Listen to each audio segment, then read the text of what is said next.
बचपन से शहर में रहने वाला मनोज इस साल होली की छुट्टियों में अपने गांव दुर्गापुर वापस आता है, जहां उसे देख पूरा गांव खुशी से झूम उठता है। जब गया था तब इतना सा था और अब देखो कितना बड़ा हो गया है। हाँ सरपंच जी, जब मैं गया था तब आप भी बहुत जवान थे और अब देखो कितने बूढ़े हो गए हैं आप। चला चलो बढ़िया है, बच्चा घर वापस आ गया। इसी खुशी में आज रात पार्टी होगी। क्या बात है, गांव में भी पार्टियां होने लगी। वैसे अगर पार्टी की बात है तो आज क्यों सीधा होली पार्टी करते हैं। होली पार्टी की बात सुन चहल पहल में अचानक सन्नाटा छा जाता है, जिसे देख मनोज को कुछ अजीब लगता है, लेकिन तभी सरपंच बात पलट देता है। अब बहुत देर हो गई, चलो सब अपने घर चलो, पार्टी के बारे में कल सोचेंगे। मनोज भी मम्मी पापा के साथ घर आ जाता है, पर होली पार्टी और उस पर पूरे गांव की खामोशी वाली बात अभी तक उसके जहन से निकलती नहीं। पापा, होली पार्टी की बात पर सब चुप क्यों हो गए थे? अरे होगी उनकी कोई अपनी बात, मुझे गांव की पंचायत ही थोड़ी पता है। थक गया हूँ, चलो सो जाते हैं, कल बात करते हैं। पापा की बात मानते हुए मनोज भी सोने चला जाता है।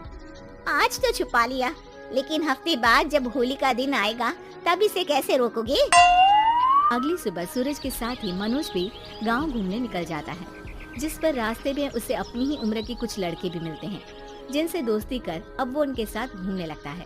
इसी तरह कुछ दिन बीत जाते हैं और होली नजदीक आने लगती है। दोस्तों, होली में 4 दिन ही बचे हैं, पर गांव में उसकी कोई तैयारियां क्यों नहीं दिख रही? क्योंकि यहाँ होली नहीं मनाई जाती। अरे पर ऐसा क्यों? वो राजा भूषण। अरे तुम 4 दिन के लिए आए हो, क्या इतना सोच रहे हो? चलो कुछ खाने चलते हैं। इसी के साथ एक बार फिर होली की बात को टलते हुए देख मनोज को शक होने लगता है। वो घर पहुंचते ही इंटरनेट पर अपने गांव और राजा भूषण के बारे में जानकारी निकालने लगता है। क्या? मुझे आज तक ये नहीं पता था। ऐसा कैसे? किसी ने मुझे कुछ बताया क्यों नहीं? सारी जानकारी लेने के बाद मनोज गांव वालों या अपने मम्मी पापा से कुछ पूछे बिना खुद ही उसकी सच्चाई के बारे में छानबीन करने लगता है, जिसके चलते वो राजा भूषण की हवेली में पहुंचता है। वाह, क्या हवेली है यार। पर क्या यहाँ सच में कोई भूत है? हेलो भूत जी, कोई है क्या? हम इस साल गांव में होली सेलिब्रेट कर रहे हैं, क्या आप उस पर थोड़ा इंटरव्यू देंगे? मनोज के ऐसा बोलते ही गांव में तूफान उठ जाता है और हवेली में रखी सारी चीजें हिलने लगती है। एक अदृश्य शक्ति मनोज को धक्का देकर हवेली से बाहर निकाल दरवाजा बंद कर लेती है।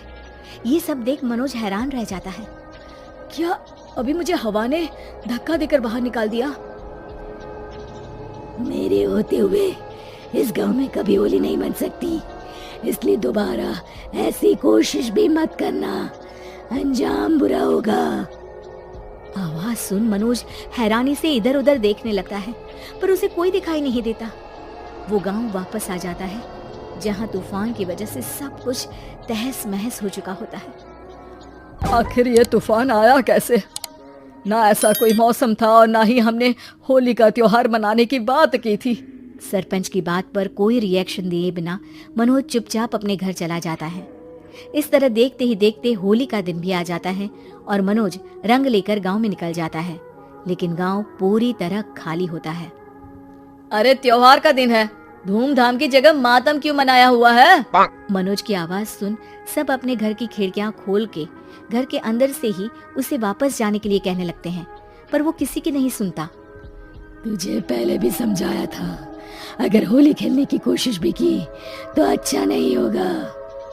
अरे बात मान लो बेटा, तुम्हें सच नहीं पता। मुझे सब पता है। सालों पहले इस राजा ने एक अंधविश्वास फैलाया और आप लोग आज तक उसे मानते आ रहे हो। अरे बेटा, जब तुम पैदा भी नहीं हुए थे उससे भी बहुत पहले से इस गांव पर होली का श्राप है। अगर गांव में होली का त्योहार मनाया जाता है तो प्रलय आना पक्की बात होती है। राजा भूषण इस सब में नहीं मानते थे और त्योहार मनाने लगे, जिसके चलते होली वाले ही दिन पहले उनके बेटे की और फिर उनकी मृत्यु हो गई। तभी से गांव की रक्षा के लिए उनकी आत्मा उस हवेली में रह रही है। सबकी बातें सुन मनोज उलझन में पड़ जाता है।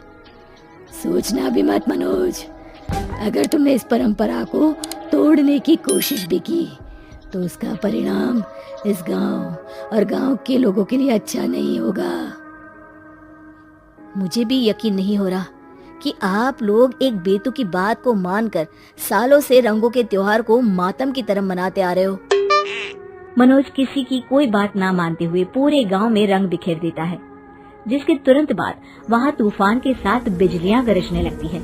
अचानक मौसम में ऐसा बदलाव देख जहां मनोज कंफ्यूजन में आ जाता है, वहीं गांव वाले डर से सहम जाते हैं।